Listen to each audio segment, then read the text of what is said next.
Hello, welcome to the channel. आज का topic है शोथ। इसे श्वेयथु भी कहते हैं। ओके, सो कंफ्यूज मत होना कि शोथ और श्वेयथु अलग है। नो, दोनों सेम ही है। तो इसके सिनोनिम्स क्या है? शोफ बोल सकते हैं, इसे शोथ बोल सकते हैं। Okay, already said. सो ये उदक स्रोतस का एक डिजीज़ है।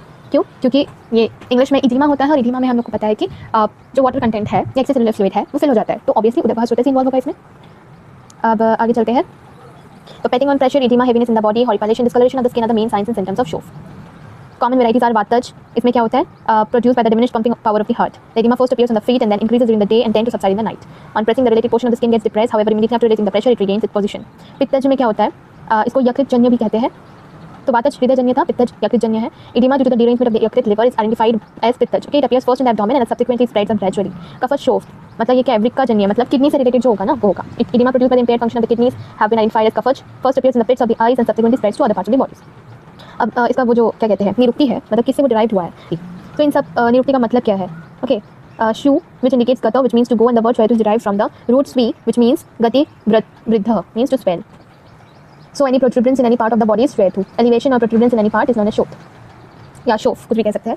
अब इसके टाइप्स देखेंगे तो तीन हमने देखे, वातज, पित्तज और कफज. Also it is classified into exogenous and endogenous. Okay, also classified as एकंग या एक पर्टिकुलर ऑर्गन में होगा या फिर सर्वांग या सर्वज. Okay, now exogenous and endogenous types of श्वेत is classified into 3 types according to location. अगर पूरे बॉडी में हुआ या फिर हाफ ऑफ द बॉडी में हुआ या फिर ओनली वन लिम्ब में हुआ.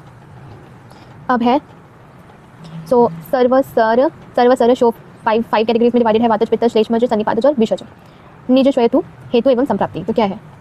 जो मालनरिश्ड होता है, resort to long distance walk और consume food in large quantities और consume food prepared from flour और grains, leafy vegetables, salty foods, person who is emaciated consuming food which is sour, baked on mud plates और stones, foods with more of the कटे शर्करा, limestone vis-a-vis lake lime. Okay.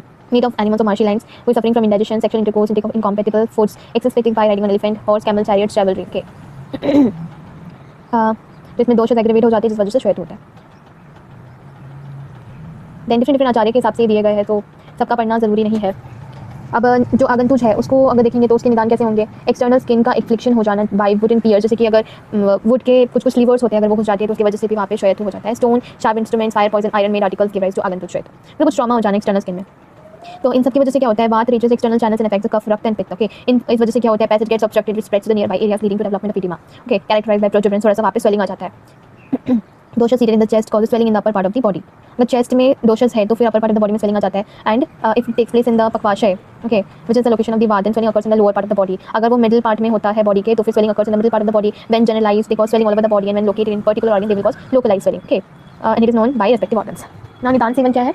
तो इसमें देखेंगे वात aggravate हो जाता है, वो एक्सटर्नल चैनल्स को रीच करता है, अफेक्ट्स द कफ, रक्त and pitta, obstruction in the srotas, spreads to near areas leading to development of edema. तो डिफरेंट ऑर्गन्स के हिसाब से डिफरेंट है, लेकिन जो मेन इसका है कि निदान सेवन के बाद वात एग्रीवेट हो जाता है, ये कॉमन होता है, लेकिन डिफरेंट पार्ट्स के हिसाब से डिफरेंट जगह वो मैनिफेस्ट होता है, वो आप लोग देख लीजिएगा, बाकी सब सेम है. ओके, देन संप्राप्ति घटक में आते हैं. तो संप्राप्ति घटक क्या हो जाएगा? इसमें दोष जो है त्रिदोषज है, तो बाद में क्या होगा? प्यान, पित्त में पाचक, कफ में क्लिदर. दुष्ट में धातु में रस, रक्त, धातु में सीरा, त्वचा. देन शारीरिक मल, धातुमल नहीं दिया गया है. अग्नि में जठरग्नि, धातुअग्नि, भूतग्नि. अग्नि दृष्टि में मंदग्नि होता है. आप में अग्निजन्य, स्रोत रक्तवाह, रसवाह, उदकवाह. स्रोत दृष्टि संग, उद्भव स्थान कोष्ठ, व्यक्त स्थान त्वचा एंड मांस. देन संचार स्थान बाह्य सिरा. स्वभाव चिरकारी शिकारी है. प्रभाव एक दोषज जो होता है इन मतलब एक दोषज होता है न्यूली मैनिफेस्टेड होता है और इन स्ट्रॉन्ग पर्सन तो क्यूरेबल होगा. लेकिन अगर नहीं, अगर ये तीनों में से कुछ भी नहीं होता है तो फिर वो इनक्यूरेबल होगा. रोगमार्ग में क्या है? बाह्य और अभ्यंतर रोग भेद 5 टाइप्स, 2 टाइप्स. तो अलग अलग लोगों ने अलग अलग टाइप्स बताया, तो वो देख लेना आप लोग, पहले बता चुके हैं. देन पूर्व रूप में क्या हो जाएगा? तो ऊष्मा, ठीक है, तो increase body temperature. Then burning sensation in the skin, eyes, appearance of venous network. Okay, सीरा, पूरे बॉडी में ऐसे सीरा दिखने लगेंगे.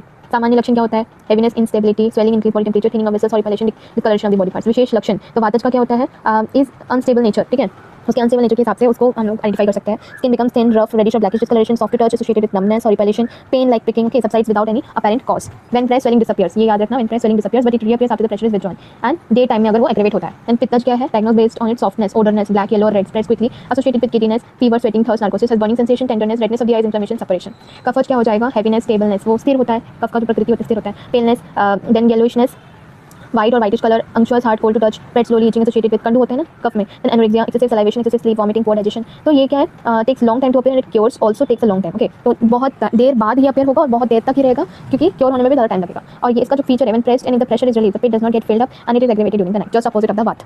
सन्निपातज में क्या होता है? सारे जितने भी 3 दोषज है वो सारे के मिक्स आएंगे. देन विषज में क्या है? Due to injection of the गर्विश. Okay, drinking polluted water, bathing और immersing in contaminated water, smearing the ash of poisonous animals, coming in contact with urine, stool, semen of poisonous animals and poisonous grass और plants. Signs क्या है? Soft to touch, develops quickly, is drooping downward, either movable और immovable, burning sensation, ulceration generally. तो इसमें ulcers हो जाते हैं, बाकी जो हमने पहले के देखे तो इसमें अल्सर्स नहीं हो रहा था. ओके, देन द्विदोषज भी होता है और त्रिदोषज। तो अगर द्विदोषज होगा तो उनके मिक्स्ड आएंगे, त्रिदोषज होंगे या संनिपातज होंगे तो तीनों के मिक्स्ड होंगे, पहले बता चुके हैं। अभिघातज में क्या होता है, assault by weapons causing cutting breaking tearing of the parts, assault by frost breeze cyclone, ठीक है। कॉन्टैक्ट विद फ्यूम्स और ऑयल्स ऑफ भल्लातक, जो भल्लातक होते हैं बहुत उष्ण होता है, पॉइजनस भी होते हैं, तो उसके अगर कॉन्टैक्ट में आते हैं तो फिर शोथ बन जाता है वहाँ पे। Fine thorns of the pod of the kapikacchu, okay, उसमें भी बहुत फाइन हेयर्स होते हैं, तो उसकी वजह से भी इन्फ्लेमेशन हो जाता है। Irritating juices of herbs bring about in edema which spreads quickly associated with severe burning sensation, redness and other symptoms of pittam vriddhi. Then अव्यवस्थित शोथ लक्षण, okay, so those residing in the stomach produces edema in the upper part, residing in the large intestine they produce edema in the trunk, residing in the rectum they produce edema in the lower parts, and if they are circulating all over the body they produce everywhere. साध्य साध्यता में क्या हो जाएगा, patient of Swethu succumbs to death because of the following। असाध्य कब होगा, development of the Swethu in emaciated person, बहुत ही वो कृशस्य रोग बल, ठीक है, मतलब जो रोगी है बहुत ज़्यादा emaciated है, who has become weak because of affliction by diseases, और भी diseases हो रखे हैं। Observation of complications like vomiting, and if Swethu manifest in vital parts, मर्म वाली जगह में अगर Swethu हो रखा है, having streaks generalized with discharge in weak person। now Swethu is curable, curable किसमें है, जिसमें muscle tissue is not reduced, ठीक है, उसमें अच्छा खासा मसल बिल्डअप है, caused by single lotion newly manifested in strong person। Okay, now presence of swelling in half of the body is associated with fatal cell. तो अगर आपने पढ़ा होगा इंद्रिय स्थान चरक, तो उसमें जो अरिष्ट लक्षण है तो उसमें भी बता रखा है कि अगर हाफ ऑफ द बॉडी में स्वेलिंग है और हाफ में नहीं है तो वो भी फेटल साइन में आता है। Then which spreads upwards that accompanied with symptoms such as dyspnoea, severe thirst, debility, fever, anorexia, hiccup and diarrhoea and cough. Okay, तो ये हो गए, इतना पढ़ना काफ़ी है शोथ में, तो थैंक यू।